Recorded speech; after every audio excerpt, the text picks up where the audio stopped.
COVID-19 updates, 1 year in and a little bit wiser. Part 2, Continental Shifts. In the first video, we reviewed the relationship between age and odds of death by COVID-19. We then used a precise version of that age-death relationship to determine worst-case scenarios for various countries with differing age distributions.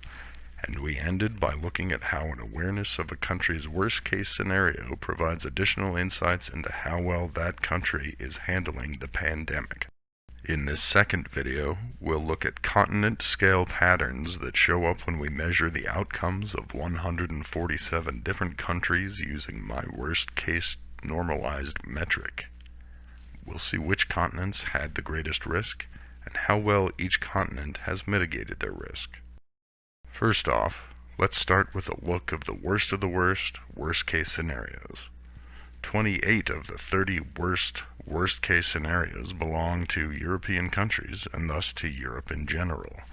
This is because their population's age distribution leans older than any other continent or subcontinent. Now, let's look at the worst 30 countries from the perspective of how many deaths they've accumulated per capita by January 6th of 2021, shown as a percentage of their total population. Here we see that 18 of the 30 highest deaths per capita countries are in Europe. We also see that Latin American countries are suffering 8 of the 30 worst deaths per capita, which is plausibly surprising given that 0 Latin American countries were in the top 30 at risk. Also making an appearance in this top 30 are 2 Asian countries and the United States of America.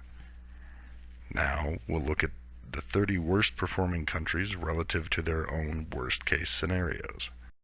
Latin America takes 10 of these worst 30 spots, same now as Europe, followed by countries from the Middle East, Asia, and Africa, and 1 from North America. That's a lot of countries to look at though, and this video is about continents and subcontinents, so let's take a look at outcomes for clumps of countries as defined by the Pew Research Group. Overall, it seems that sub-Saharan Africa and Asia are doing far better at keeping their worst-case death rates at bay than are Europe and the Americas. In this graph, I also threw in a couple extra bits of info. We have the OECD countries, which are mostly Europe, and the US, listed alone. Note that the USA is included in the 3.8% value shown for North America, which would otherwise just be Canada at 2.26%.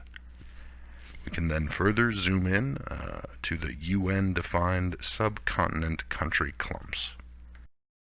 It seems that island nations like Papua New Guinea in Melanesia, and Japan in East Asia, Cuba in the Caribbean, or even the single-country continent of Australia, are having a better time at protecting their populations than our non-island nations.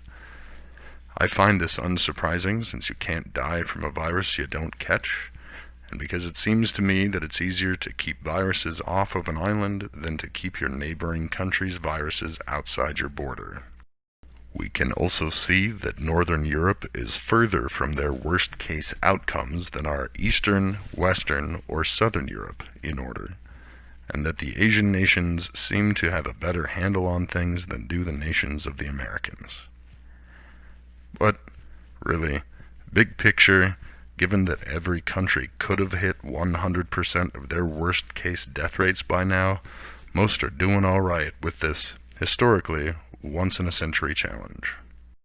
In the next, perhaps my favorite video in this series, I apply my worst-case-normalized metric to sequences of deaths over time, uncovering some clear patterns and reinforcing the idea that countries who mitigate infections suffer fewer of the worst-case scenario deaths per capita.